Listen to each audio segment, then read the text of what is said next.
Hello everyone. आज हम लोग जो देखने वाले हैं वो है government of India act of 1919। ठीक है।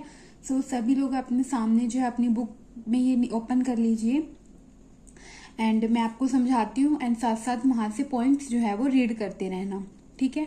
Government of India act of 1919, तो इसमें सबसे पहले लिखा हुआ है कि अगस्त 1917 में ब्रिटिश गवर्नमेंट ने ये डिक्लेयर किया फर्स्ट टाइम कि उनका जो ऑब्जेक्टिव है वो क्या है कि इंडिया में वो रिस्पॉन्सिबल गवर्नमेंट जो है वो लेके आना चाहते हैं।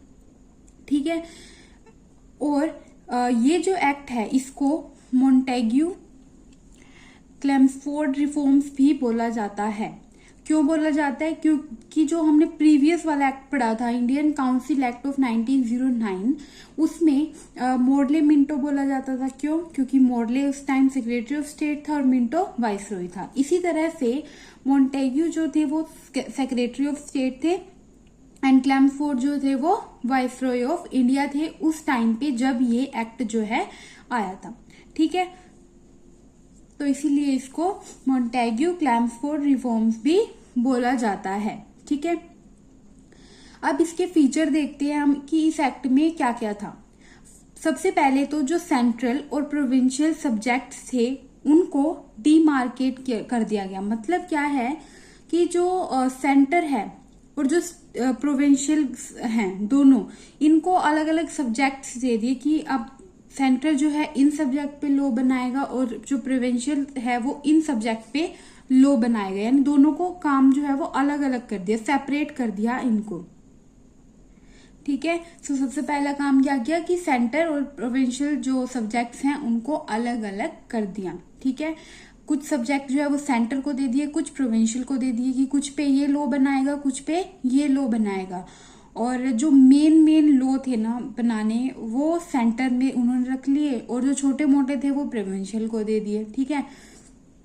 फिर जो प्रोविंशियल सब्जेक्ट थे वो भी फर्दर जो है डिवाइडेड है टू पार्ट्स में, एक है ट्रांसफर्ड सब्जेक्ट और एक है रिजर्व्ड सब्जेक्ट। ठीक है।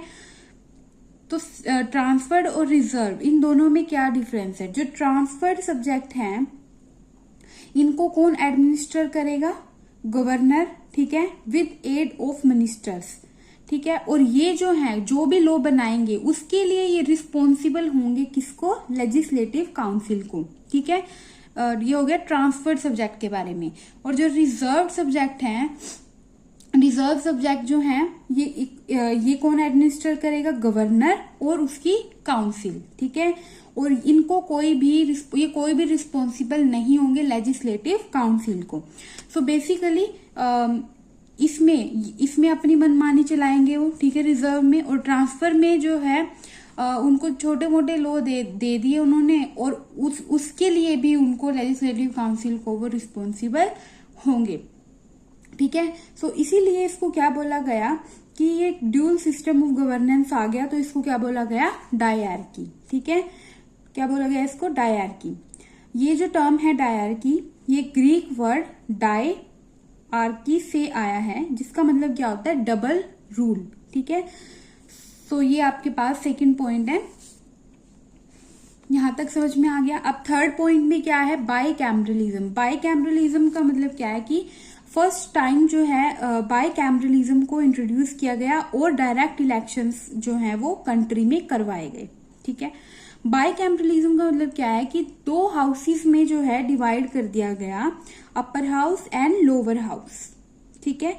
जो इंडियन लेजिस्लेटिव काउंसिल है उसको रिप्लेस कर दिया गया किससे? बाईकैमरल लेजिस्लेचर से, जिसमें upper house and lower house में उनको डिवाइड कर दिया गया।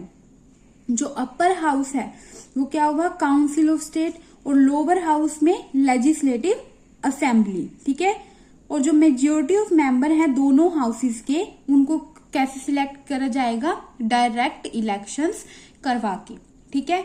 और ये जो इलेक्शंस हैं ये भी सबको राइट नहीं था। जैसे अब सबको राइट है, कोई भी इंसान हो सबको वोट देने का राइट है, बट उस टाइम पे ये सबके लिए नहीं था। कुछ रूल इसके लिए थे जैसे कि अमीर लोग डाल सकते हैं, वुमेन्स नहीं डाल सकती। इस तरह से इसमें भी मतलब पूरी तरह से नहीं था इलेक्शंस भी। नेक्स्ट पॉइंट क्या बोलता है कि 3 of the 6 member of viceroy executive council, यानी कि 6 में से 3 मेंबर किसके, वाइसरॉय एग्जीक्यूटिव काउंसिल के जो हैं वो इंडियंस होंगे। यानी 6 में से 3 जो हैं वाइसरॉय की एग्जीक्यूटिव काउंसिल में वो कौन होंगे, इंडियंस होंगे, बट कमांडर इन चीफ को छोड़कर अदर। ठीक है, कमांडर इन चीफ जो है वो कोई भी इंडियन नहीं होगा, बट अदर मेंबर हो सकते हैं। ठीक है, नेक्स्ट पॉइंट क्या बोलते हैं कि यहाँ पर कॉम्युनल इलेक्टोरेट जो है उसको एक्सटेंड कर दिया गया। ठीक है, सबके लिए सेपरेट इलेक्टोरेट जो है वो लेके आए गए, सिख्स के लिए, इंडियन क्रिश्चियंस के लिए, एंग्लो इंडियंस के लिए, यूरोपियंस के लिए, सबके लिए सेपरेट इलेक्टोरेट जो है वो रिप्रेजेंट किया गया। नेक्स्ट पॉइंट क्या बोलता है कि इसने जो है फ्रेंचाइज जो है लिमिटेड नंबर ऑफ पीपल्स को दी, ग्रांट की, किस बेसिस पर, प्रॉपर्टी, टैक्स और एजुकेशन के बेसिस पर। ठीक है, यहां तक समझ में आ गया। उसके बाद नेक्स्ट पॉइंट क्या है कि जो हाई कमिश्नर है, हाई कमिश्नर का न्यू ऑफिस जो है वो बनाया गया। ठीक है, created a new office of the high commissioner for Indians के लिए, बट कहां पे था, लंदन में। ठीक है, था इंडियंस के लिए बट था कहां पे, लंदन में। And transfer to him some of the functions of हिंट्रो perform by the secretary of state in India. यानी जो सेक्रेटरी ऑफ स्टेट था इंडिया में जो था, ठीक है, उसके कुछ सम ऑफ द फंक्शंस जो हैं किसको दे दिए गए, हाई कमिश्नर को दे दिए गए। था ये इंडियंस के लिए बट है कहां पे था, लंदन में। ठीक है, नेक्स्ट पॉइंट क्या बोलता है कि यहां पर पब्लिक सर्विस कमीशन जो है उसको एस्टेब्लिश किया गया, और सेंट्रल पब्लिक सर्विस कमीशन जो है इसको सेटअप किया गया कब, 1926 में। कब सेटअप किया गया, 1926 में। ठीक है, 1926 में जो है high commissioner sorry central public service commission जो है उसको सेटअप किया गया सिविल सर्वेंट्स की सिविल के लिए। ठीक है, उसके बाद नेक्स्ट पॉइंट क्या है कि सेपरेट प्रोविंशियल और सेंट्रल बजट। देखो जो पहले बजट था वो एक ही था, बट अब क्या किया गया, जो प्रोविंशियल बजट है उसको सेंट्रल बजट से अलग कर दिया गया। ठीक है, and authorise the provincial legislature to enact their budget. ठीक है, सो यहाँ पर सब्जेक्ट्स भी अलग किए गए और यहाँ पे बजट को भी अलग किया गया। ठीक है, लास्ट पॉइंट क्या है कि for the appointment of a statutory commission to inquire into and report on its working after 10 year. मतलब यहाँ पर किसकी अपॉइंटमेंट की गई, स्टैट्यूटरी कमीशन की।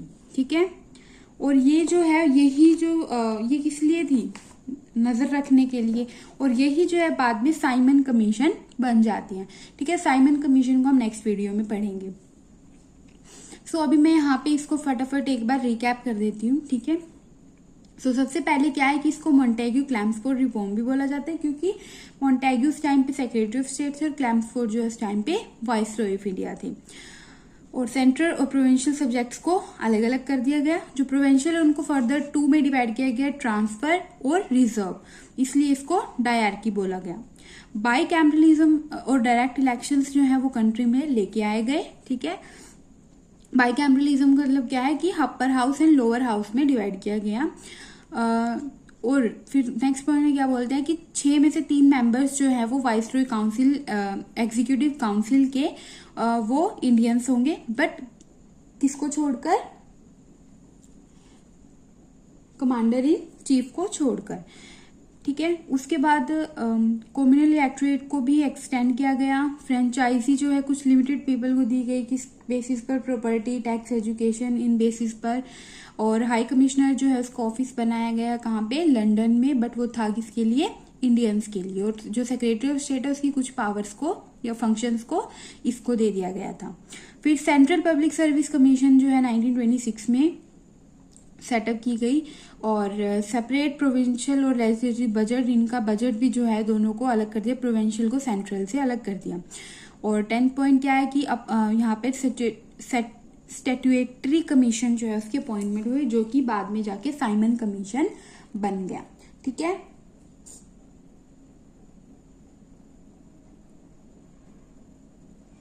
ये जो कमीशन थी ना, ये 10 ईयर्स वर्क करके, ठीक है, इसको अपनी रिपोर्ट जो है वो देनी थी। सो यही बाद में साइमन कमीशन बना। साइमन कमीशन क्या था वो हम लोग कल पढ़ेंगे। सो आज के लिए हम इतना ही करते हैं।